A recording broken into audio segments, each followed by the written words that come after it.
मित्रों, हम लोग सरकार के साथ मिलकर के जितने भी स्टेक होल्डर्स हैं, जो भी ग्रुप्स हैं काम करने वाले, उन सब के साथ एक एक करके मीटिंग कर रहे हैं। उस विभाग की सारी पॉलिसीज़, सभी जो नियम हैं उनको रिव्यू करते हैं।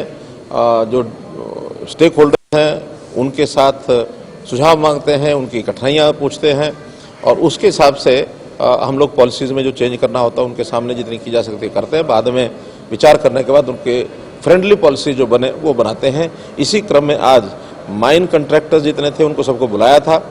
लगभग 48 ऐसे कंपनीज के जो लोग आए थे यहाँ, उनके साथ बातचीत हुई बहुत खुल करके। लगभग 3 घंटे की मीटिंग चली। उन्होंने जो कुछ सुझाव दिए हैं उसके ऊपर जितने हाथों हाथ फैसले हो सकते थे उस हाथों हाथ कर दिए।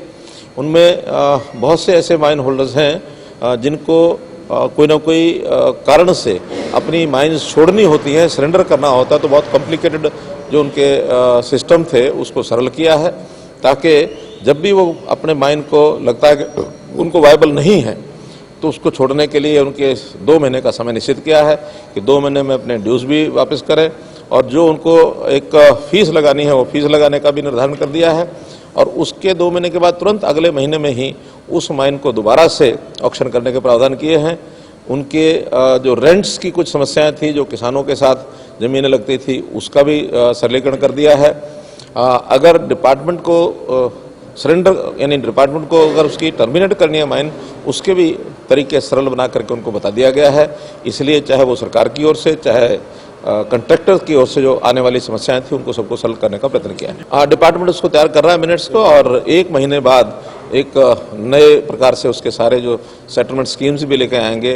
जो पिछले इनके झगड़े हैं वो भी समाप्त होंगे, तो 1 महीने बाद इसको बुलाएंगे और जो नई पॉलिसी दोबारा से बन के लागू होगी वो 1 अप्रैल से लागू कराएंगे। देखिए, कुल मिलाकर के प्रधानमंत्री जी ने जैसे कहा है कि ये तीनों कानून बहुत ही सोच समझ करके किसानों के हित के लिए बनाए गए हैं, लेकिन कुछ ऐसे फ्रस्ट्रेटेड नेता हैं जिनकी मंशा कुछ और है।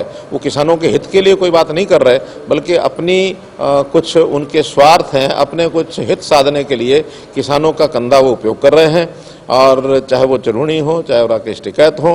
राकेश टिकैत को अगर समझाना ही है किसानों को तो उत्तर प्रदेश में जाकर के समझाएं।